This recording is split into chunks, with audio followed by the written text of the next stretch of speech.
I just come to work and do the best I can and hope it's good enough. My name is Cabe Jenkins, and I've been working with Ann Arbor for 2 years. I got 10 years total experience. My name is Officer Erin Gunther, and I've been working at Ann Arbor Police Department for about 8 months. So I wanted to become a police officer probably when I was in about 8th grade. I love people, and I love being around people, and I don't mind working with difficult people. You may save somebody's life, or you may put somebody in jail who really deserves it, who really, has done bad things. And to me, you can go home feeling accomplished, if you will. So I think that's what drew me to it. So the first thing we do when we come into work is, obviously you're in the locker room, you change, put on the uniform.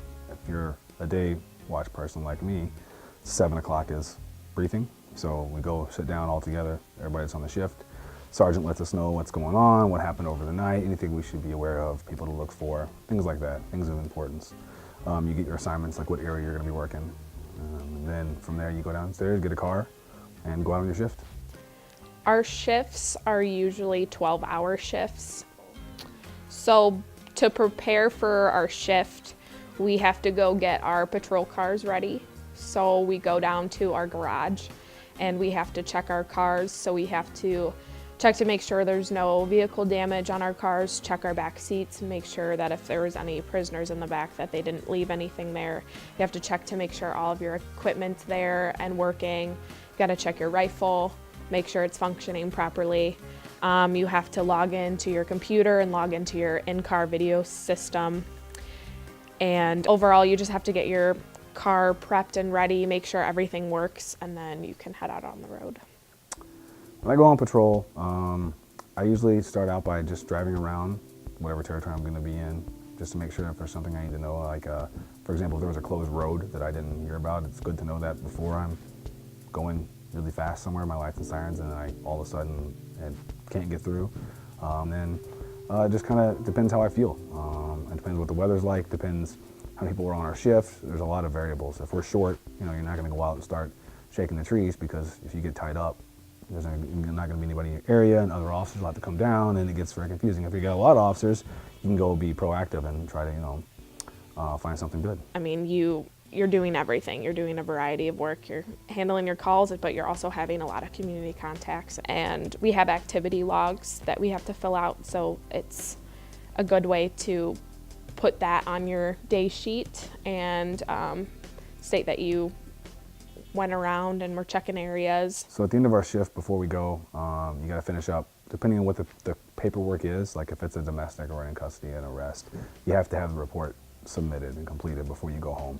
If it's something that there's nobody in custody, like you took a larceny from an automobile and there was no suspect, and you got behind it and finish that report, that's not going to be like an emergency. That doesn't have to be done that day. So you can hold that out, but if it's an important report, it has to be done before you leave. You come back, got to gas up the vehicle, come back to the station, unload all your stuff, and then you're clear to go home after that. Some advice, if you want to become a police officer, is you have to be passionate about this profession, and you have to be willing to put in work, and it's not easy.